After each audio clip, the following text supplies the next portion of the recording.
If you want to define who is Vineet Goyal. Yep, I'm born to be a financial advisor. Wow, that's a very powerful statement. There's nothing else I will do. When I'm working, I'm on vacation.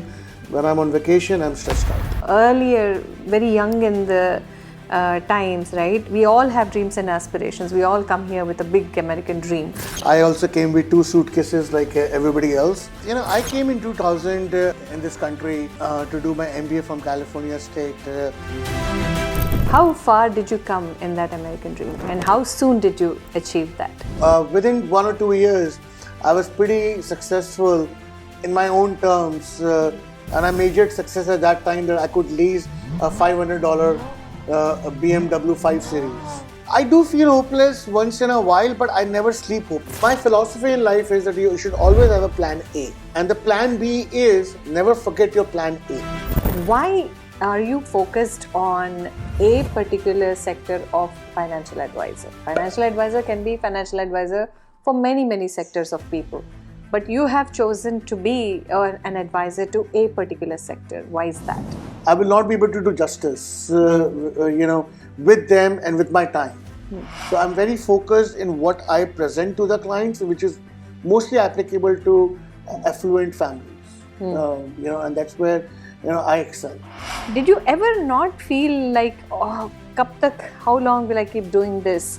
Why can't I just go to a bigger corporate or find a good corporate job?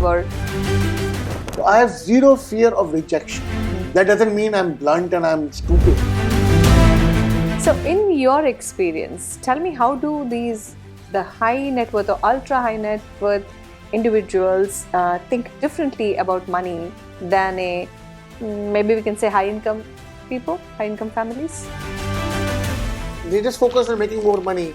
What to do with that money, how to use that cash flow is something, it's a totally separate discussion, which I do have with them, once they become my client.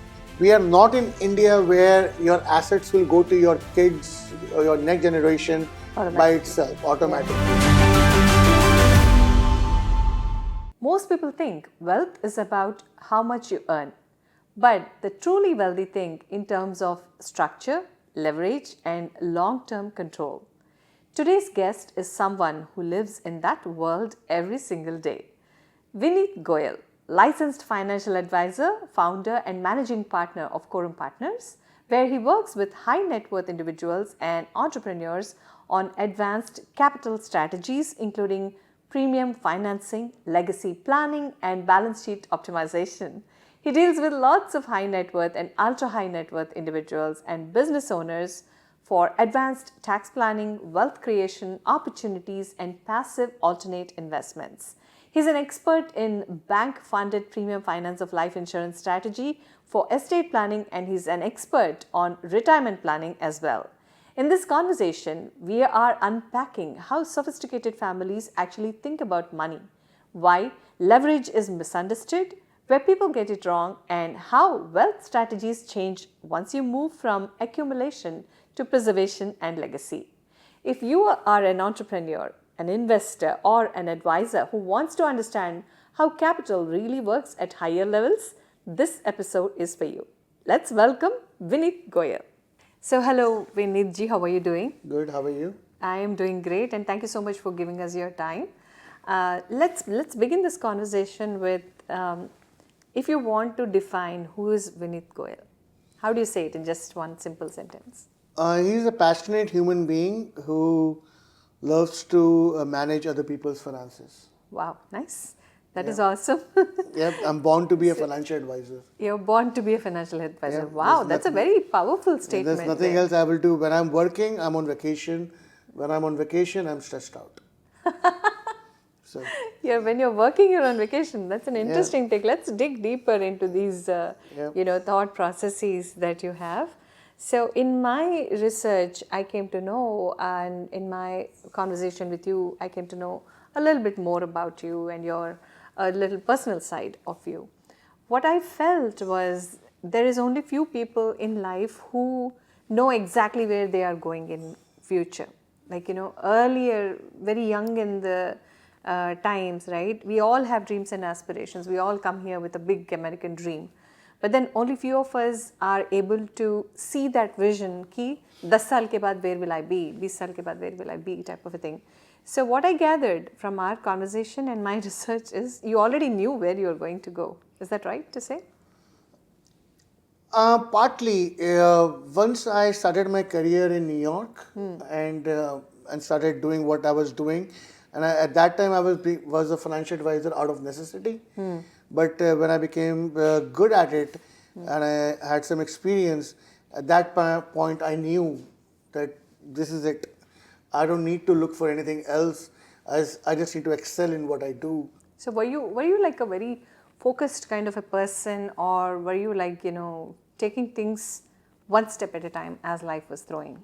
Not really. Initially, I wasn't that focused. Initially, the focus was just to make money to meet your food and your two ends meet. But as I grew in life, I became more defocused, and I started chasing every opportunity life threw at me. I'm talking about I'm talking about 15 years ago and all that. But then life teaches you its own lessons. Yeah. And then I've realized in the last 10 to 12 years that I say no more than I say yes, meaning that I say no to opportunities more than I say yes. And I'm super focused now in what I do, both professionally and personally. I don't wander here and there, looking for things. I'm very straightforward, focused. Other things might also make a lot of money, but that's not my cup of tea. Let's come back to your, current career, currently where you are, all that a little later.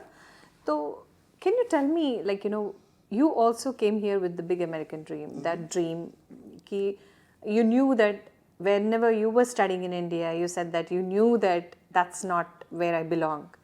And you had a dream of doing something else. So how far did you come in that American dream, and how soon did you achieve that? Well, it was a long journey. It was a tough journey like anyone else. I also came with 2 suitcases like everybody else. I came in 2000 in this country to do my MBA from California State. And at that time, I finished my CA from India, Chartered Accountancy, but that wasn't my cup of tea. I don't belong to a very rich family. My parents were, say, an upper middle class, so they could afford some portion of my education, not entire. So I had to work a lot during my education to support myself, and I'm sure a lot of other people have done that same thing. But unfortunately, when I graduated, 2 things happened in this country which was really very bad for foreign students, which was 9/11 happened in 2001 and dot-com burst happened during the same time. So I, couldn't find any job, especially in the finance background, to do an H-1B. So when folks today are complaining about Trump's policies and things like that, I do feel their pain, but I want them to know that if I could and many others could come out of that time, you will too. Just don't give up. Wow, that's a much needed message in the current just don't times. give up. It will work out. Just don't give up. That's the beauty of this country. So at that time, I found a job in New York, Long Island, as a stockbroker who would do my H-1B, but I have to do cold calling, completely opposite of what I studied in my entire life. Like you're doing cold calling and pitching stocks. So if you have seen the movie Pursuit of Happiness, that was my life story without the kid. And I did not know that I have a talent of cold calling. And I was pretty good at it, or maybe God was blessing me at that time because I needed it so badly, one or the other or both. So within 1 or 2 years, I was pretty successful in my own terms, and I measured success at that time that I could lease a $500 BMW 5 Series. Wow. From pretty much nothing. Nothing means negative. From ground up. Ground up, right? So instead of Long Island, now I was living in Queens, which was an upgrade. And within another year, I was living in Manhattan, which is was the ultimate upgrade. Yeah. I got married and everything else, and still continue to do cold calling. Life became more of a Wolf of Wall Street without the hanky panky part of the movie, but the same lifestyle, that kind of thing. And in 2008, my son was born, and that's the time I realized that I cannot live in New York or Manhattan for the rest of my life. I chose Dallas because it's very much like Delhi, and also taxation wise, it is very favorable. Cost of living, everything else, airport, American Airlines. So I moved here in 2009, and the life was pretty good. But then again, 2010-9 financial crisis hit, and that completely destroyed my business, got me to my knees because everything was on standstill when Merrill Lynch and Wachovia Bank and Washington Mutual, they were all filing for bankruptcy. I'm one small guy, so it was pretty tough. So that was the demotivating and I don't never did you ever feel like hopeless, or did you No, ever I don't feel feel- down anytime? I do feel hopeless once in a while, but I never sleep hopeless, if you know what I mean. That, okay, I may feel hopeless from 9 p.m. to 11 p.m., but when I go to sleep, I am either a Tom Cruise or a Shah Rukh Khan, क्या बात है? Okay. right? So I always sleep pumped up. Like I make a plan, okay, right now this happened. I'm a human, so obviously I have to feel bad about certain things. But when I sleep, before sleeping, I make a plan. How far-fetched that plan could be, I don't care. But I'll make a plan to feel good. So when I wake up, I'm waking up pumped up. And then I try to implement that plan as much as possible. Sometimes good, sometimes bad. Sometimes it works out. Sometimes it doesn't work out. That's fine. But I always have a plan. So my philosophy in life is that you should always have a plan A. Okay. No plan B. No, and there should always be a plan B. And the plan B is never forget your plan A. Okay. Okay, and that's a saying from Warren Buffett. Yeah. And that's what he I was said. about to say that. And I'm copying him. So I never had a plan B. My plan A is my only plan. And I think I give that philosophy or that resilience in me as one of the main reasons why I'm successful or where I am today, where I am. That is awesome. It's not really that simple, like you are saying, na? Ki for especially for immigrants who come to this country, and you have your own way of making the ends meet, your own challenges. You have to sail through those. It's not that easy to just have a plan A and your plan B is always aligned with the plan A, and make sure don't forget it. Have you ever had any such instance where you felt like maybe this is not my direction, or have you ever felt ki what if I fail in this, what should I do next? No, I'll be very honest. I'm meant to be a financial advisor. I was always a financial advisor. Yes, I had my ups and downs, but even during my downs, the mindset was not, can I do something else? The mindset was, what do I do differently to come out of it? How do I grow my business? But it was always that I will be in this business. So I'm not a financial advisor because I was working in an IT job and I got laid off, and now I became a financial advisor because there is no barrier to entry. I'm a financial advisor because of my initial visa thing, which I just told you about. Yeah. But since then, I'm a financial advisor by choice, and I did not know that I had this talent, but God had His own ways to put you where you need to be, and that's what I am. And until I die, I'm gonna be a financial advisor. I don't know anything else what to do, and I love what I do. Like I said, I'm on vacation when I'm working. I'm stressed out when I'm on vacation.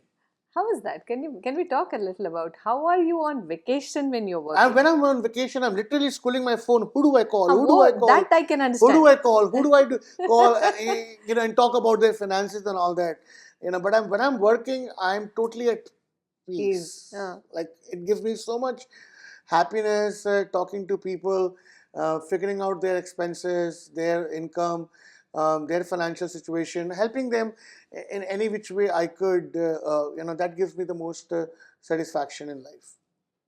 Okay, so because you get a lot of peace and happiness and satisfaction, you're saying that okay, when I'm working, I'm on vacation. Mm-hmm. Okay, great to know. Why are you focused on a particular sector of financial advisor? Financial advisor can be financial advisor for many sectors of people, but you have chosen to be an advisor to a particular sector. Why is that?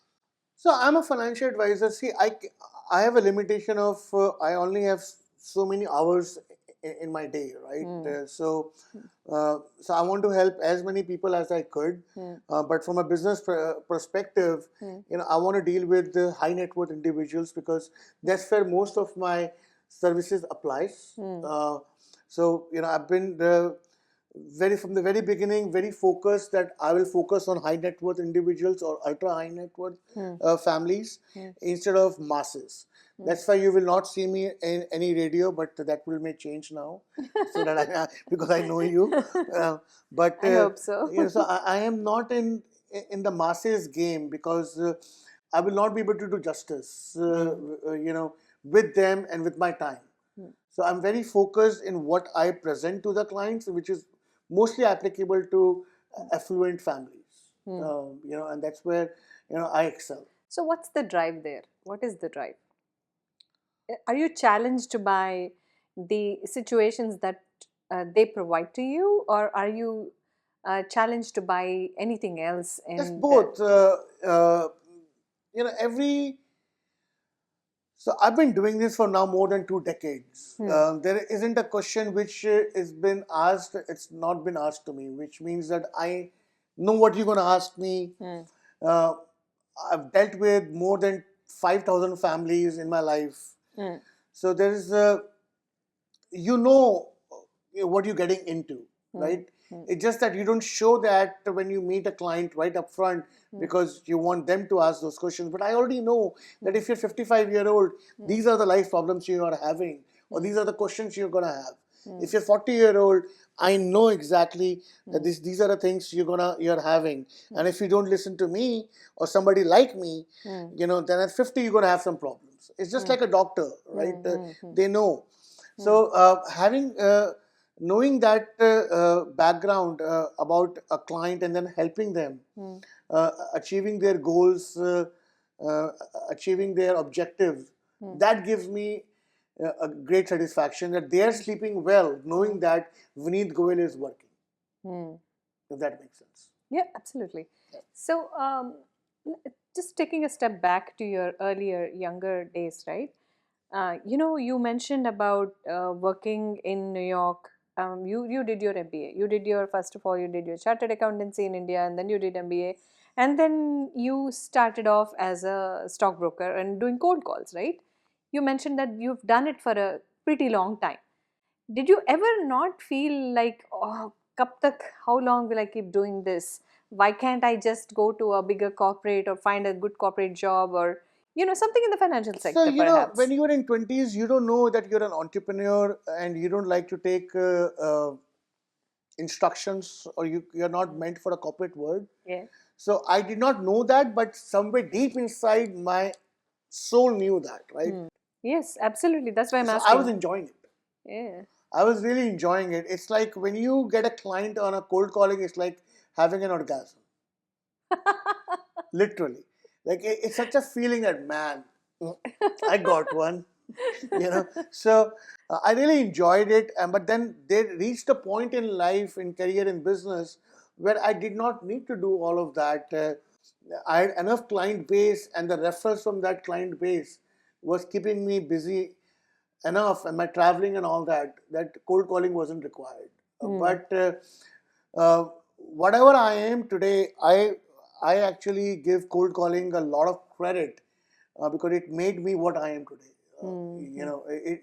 See, in any business, if I have to give one, or especially in sales, if your business has some aspect of sales in it, the one thing you need to overcome 100% is the fear of rejection. That cold calling did that for me. Wow. Yeah, I have no fear of rejection.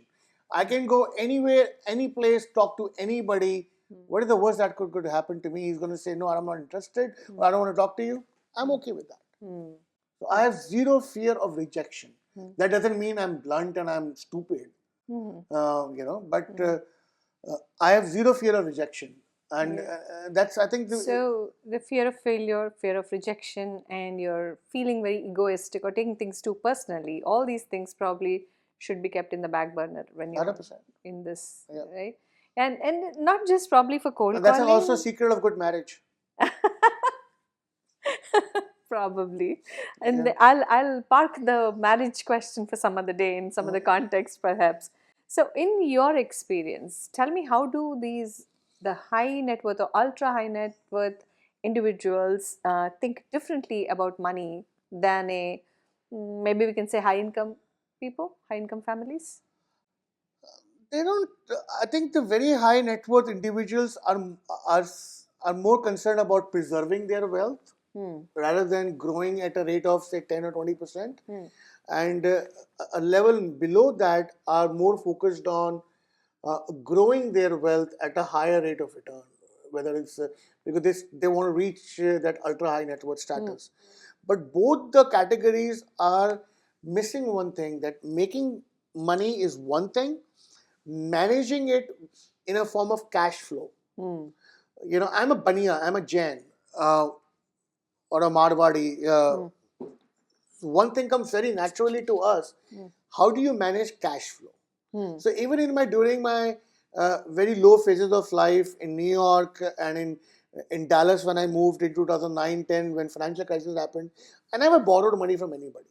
I'm pretty good or the best when it comes to managing the cash flow. So managing cash flow to these families is something they're extremely lacking. They don't know how to manage their cash flow.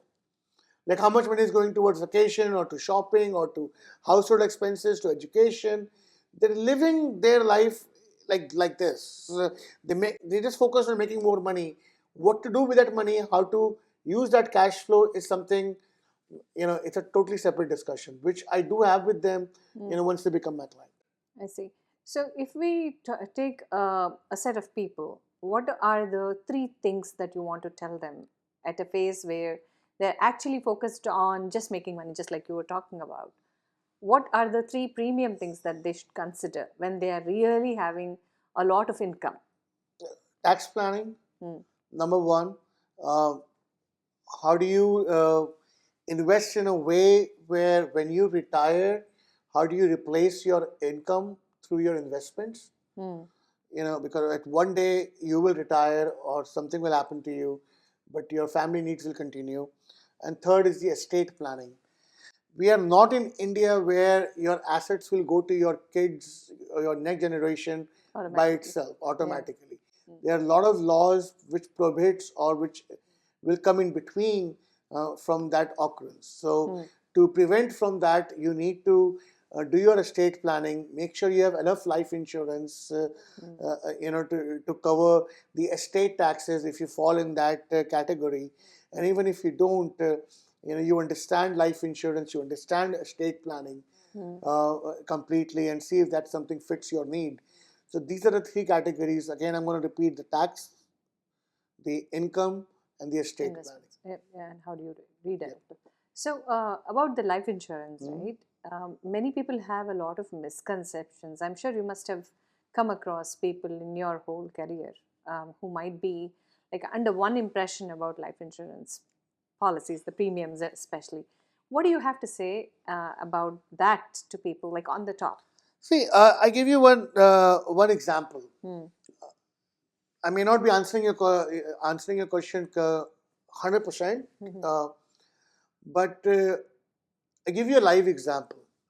I met a client in Oklahoma, pretty high net worth, and I'm telling him to buy $25 million worth of life insurance, bank financed, and he was dragging his feet, and it became more than a year that he didn't do anything. He didn't go to the next step, and I stopped chasing him.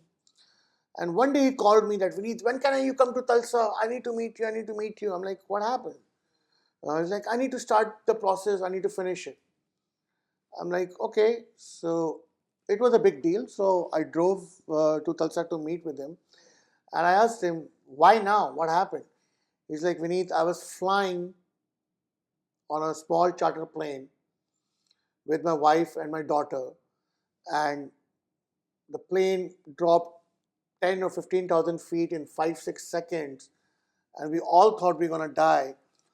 And the very first thought came to my mind at that time was that, shit, I didn't buy the life insurance Vineet recommended me. But then the second thought was, who cares? My wife is here, my daughter is here. So it doesn't matter. But then when we landed, I told my wife, I'm getting that life insurance. So what I'm trying to say is that today you may have discussions about life insurance is good or bad, this and that. Tomorrow morning you're diagnosed with prostate cancer, which will not kill you. You will regret it. Correct. That I should have listened.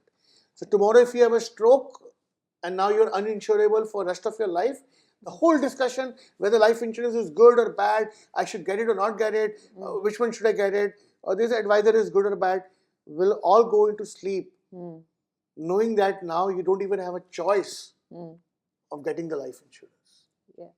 So take this seriously. It's it's a beautiful instrument.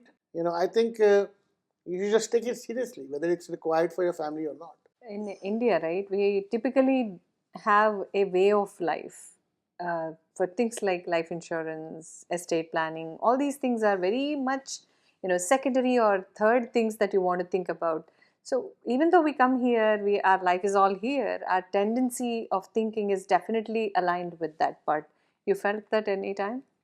But you know what? We've been here for almost 25 years now. Yeah. But things have changed in India in the last 10 years. People are doing their estate planning in India because the families are very nuclear instead of joint family. People are, buying ULIPs. I think that's what they call in India. Things like that. So things are also changing in India. Also. In India as well. If you talk about 30 years back, yes, I agree with you what you're saying. But today things have changed. So how do you see this whole wealth planning evolve over the, let's say, next 10 years? I'm sure it must be very different today versus 10 years ago. How do you see it evolve in the next 10 years? I think the next 10 to 20, 30 years, if I just increase the number of years, is the most exciting times in our business. Because look at the Indian diaspora, right?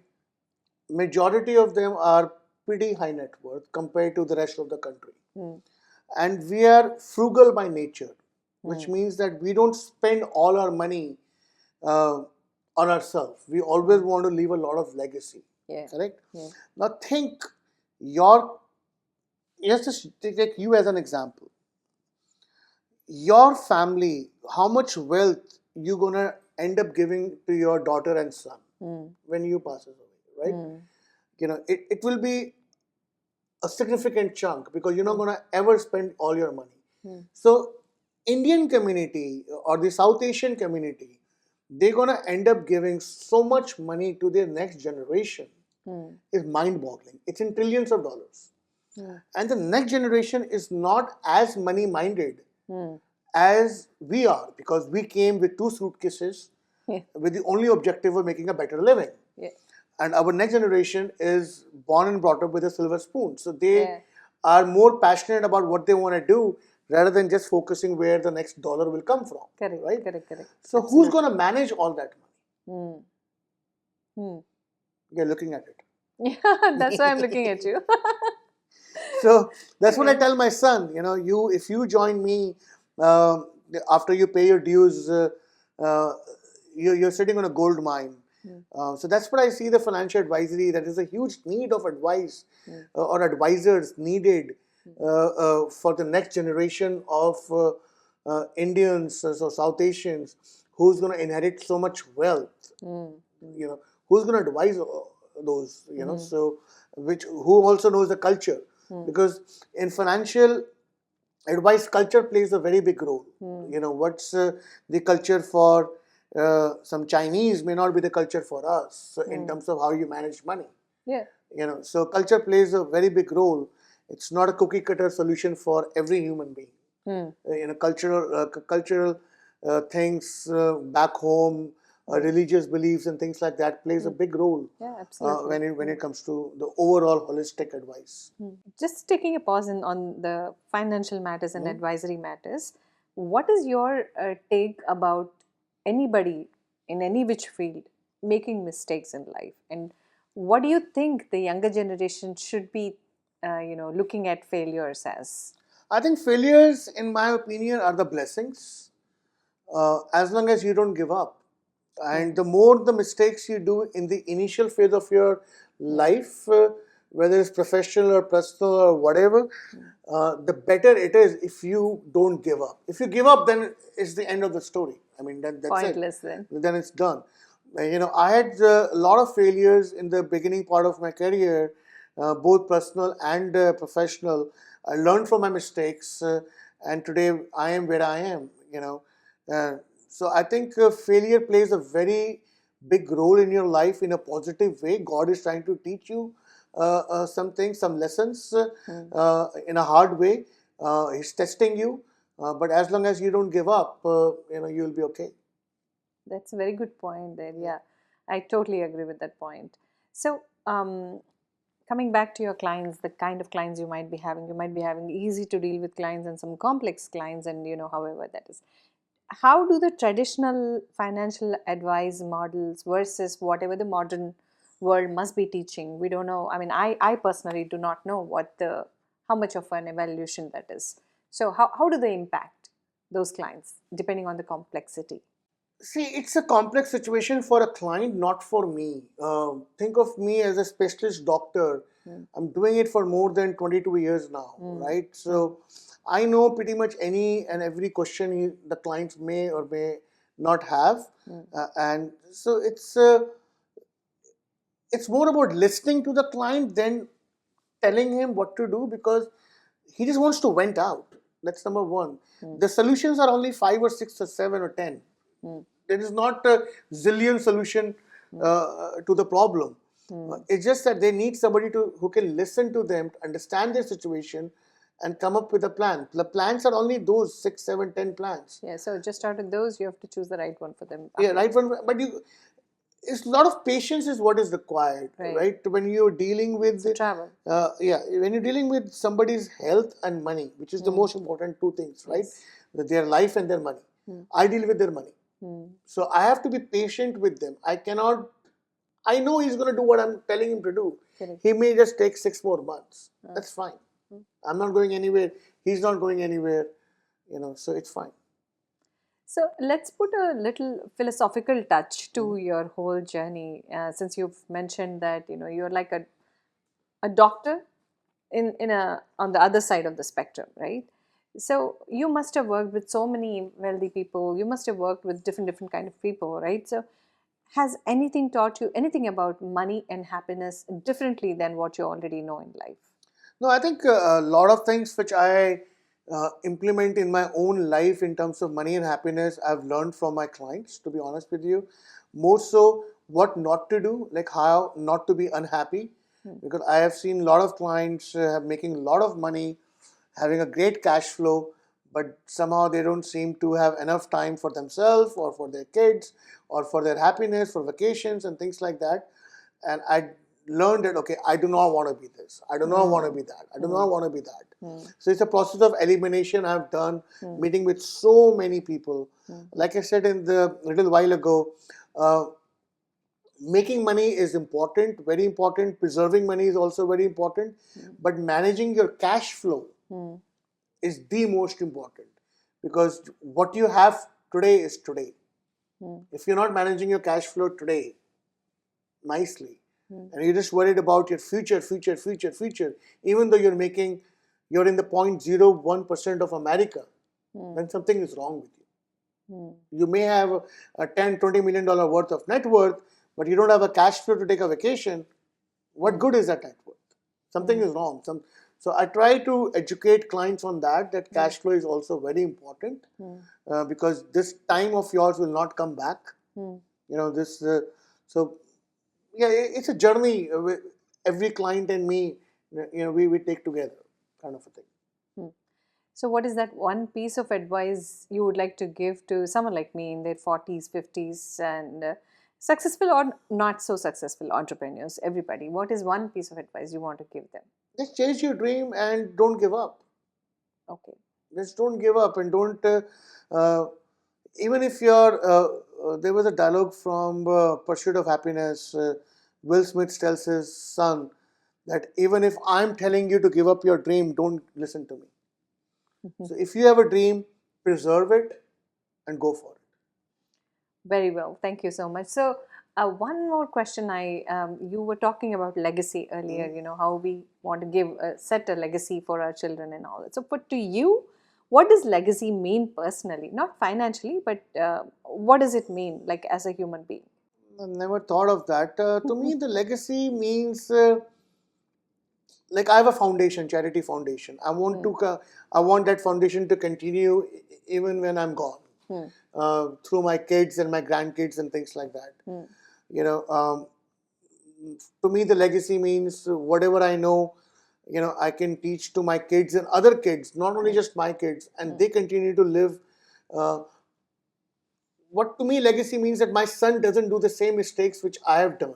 So He may do, you tell him what your yeah, he mistake will is. do his own mistakes, but Yeah. don't repeat the mistakes I did. Yeah. So that you're one step ahead of me Yeah. and not one step behind me. Yeah. And to me, that's legacy. Yeah. So that's what I believe in. That makes so much sense. I mean, because you've already done the mistakes and you've already shared that experiences and learnings, you've grown out of it. Now let them know about it, and then you do your own mistakes and learn Yeah, from yeah. them. That makes so much sense. Yeah.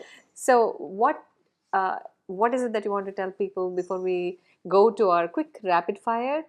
If people want to know more about you, if they want some advice from you, what do you want to tell them? How can they reach? Yeah, just reach out to us, Quorum Partners. My cell phone number is 516-946-7977. Reach out to us. Let's see where we can help you. It's a journey we are looking to do together. It's not a one transaction relationship which we are looking. It's a journey for a lifetime, and more than likely, my son is going to join me. He's 18, is going to college, so hopefully he can manage your kids' finances. Like I said, that's a big opportunity in the future. So just reach out to us and let's see how can we help you. All right, so let's do a little quick rapid fire because Vineeth is here with us with a lot of experience and a lot of drive and a lot of passion for what he works. So let's try to see if we can get some best practices from his thought process. Let's see. So Vineeth, I'm giving you some scenarios. You just need to make one quick decision. Sounds Okay. good.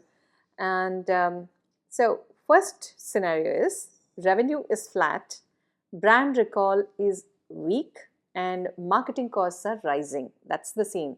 And you can fix only one thing in the next 6 months. What would you choose? Revenue. Revenue. Okay. And can you explain why? If you have the revenue, you can fix the rising marketing costs. You can fix the recall. If you don't have the revenue, nothing is going to work out. Super.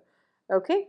Then let's say you have a very high performing individual in your team who's toxic. Do you coach them? Do you move them to a different team, or do you let them go? We'll first try to coach them. If it doesn't work, then let them go. Okay. Awesome. And founders are divided on which direction to take, and the teams are all confused. What one single action can bring all of them into one alignment? A common goal. A common goal. Common Perfect. goal. Whatever that could be, increasing the revenue or whatever increasing their EBITDA, whatever that is. I think if you have a common goal, it's very easy to align. And that can drive you. That can drive you. Perfect. So let's say you have a very risky client who brings 30% revenue, which is significant. And along with that, they bring a lot of stress. Do you keep them? Do you walk away? What is that one decision? I'll walk away. Walk away. Why is that? Because that's a significant revenue. Yeah, but we can always replace the revenue. Now I'm also at a stage in my life where I also get to choose who I want to work with as an advisor. And if somebody gives me a lot of stress and very risky, and that I'm not the advisor for them. Super. Beautiful, beautiful. Very well said. Very wonderful meeting you, and thank you so much Thank for you. your time. Thank you, Raj. It was wonderful talking to Vineet. We will come back to you again in the next episode with another very, very inspiring guest.